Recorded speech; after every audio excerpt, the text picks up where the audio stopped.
ویل کېږي چې دلته متحده عربي اماراتو کې کم کسان په پاخه ویزه یو ویزټ ویزه باندې دي، دوی باندې وخت تېر شوی دی.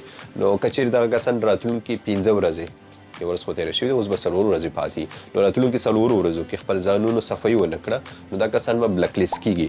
بلک لیست کېدل به هم داسې نه چې صرف اماراتو کې به کېږي، په ټولو جسسي ملکونو کې به په دوی باندې بندیز لګېږي. جسسي ملکونه لکه سعودي عربستان، قطر، عمان، بحرین، کویت په خپله متحده عربي امارات، نو دغو ملکونو کې به په دوی باندې بندیز لګېږي. کله چې ځینې کسانو دا خبره اورېدلې ده، یو خو بعضې کسانو دا ناسمه تشریح کړې ده او هغو کسانو چې ناسمه تشریح کړې ده هغه تر ټولو زیات هم کتل کېږي. نو بعضې کسانو چې دغه ویډیو لیدلې ده دوی زیات په تشویش کې شوي دي. ما ته خورا زیات میسیجونه راغلل دې په اړه، خو اصل کې خبره داسې نه ده چې کم چې اقامې دي دوی لپاره هیڅ ستونزه نشته که وخت پرې تېر شوی دی. خو زما مشوره دا ده چې کم چا باندې وخت تېر شوی دی کوشش وکړئ چې د ځان صفایي وکړئ. څومره مخالفې چې دي هغې لپاره محکمه وکړئ چې هغه درته کمې شي. نو اوس خو ماشاءالله ډېر ښه فرصت دی د یو کلنې ویزې، نو یو کلنه ویزه ولګوئ تر څو دلته په قانوني ډول واوسیږئ. بله خبره چې اصل کې دا موضوع څه ده، دا موضوع ګوره د امیګریشن له لورې نه ده. دغه تصویر چې تاسو ګورئ دغه د ټراول ایجنسیانو کمپنۍ له لورې خپور شوی دی. ما هم دا نن د امیګریشن سره خبرې وشوې، بلکې خلیج ټایم کې هم دا راغلي وو چې دا کوم معلومات چې دي دغه د ټراول ایجنسیانو کومې کمپنیانې چې دي د دې له لورې دي، د امیګریشن له لورې نه دي.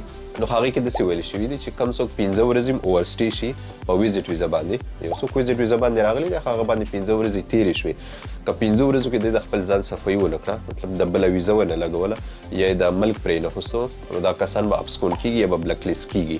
ګوره دا کمپنیانې ولې داسې وایي، کله هم چې کومه ویزټ ویزه تاته کېږي نو دا هرومرو د یو کمپنۍ له لورې تاته کېږي.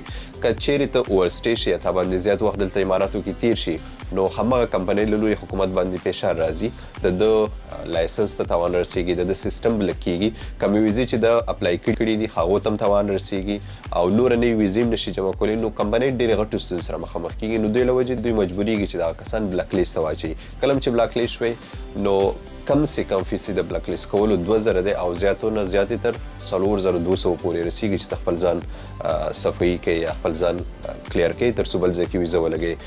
نو هغه معلومات همدا قسم نه دي لکه ځینې کسانو چې دا سوچ کړی دی چې بلکې موږ ته 4 ورځې یا 15 ورځې وخت پاتې که چېرې دغه وخت کې موږ خپل ځانونه صفا نه کړو نو موږ به وطن ته ولېږلی شو. داسې څه نه دي. دا کوم معلومات چې خپارې دي دا د ټراول ایجنسیانو کمپنۍ له لورې دي. تاسو نه هم غوښتنه دا کومه که په آینده کې ویزټ ویزه باندې راځئ، که اوس فلحال په ویزټ ویزه باندې وئ نو دغه کمپنیانو ته تاوان مه رسوئ. په خپله هم ګوره ځان ته هم تاوان دی، داسې نه چې ځان ته نه دی. کمپنۍ ته تاوان دا دی چې ستاسو ورسټې یا تاسو چې دلته وخت تېر شوی دی دې باندې دوی ته ټول سیسټم بندېږي، نو هغه مجبور دي چې تاسو بلک لیست کړي. کله چې تاسو بلک لیست شوئ نو تا باندې بیا ډېره زیاته خرچه راځي.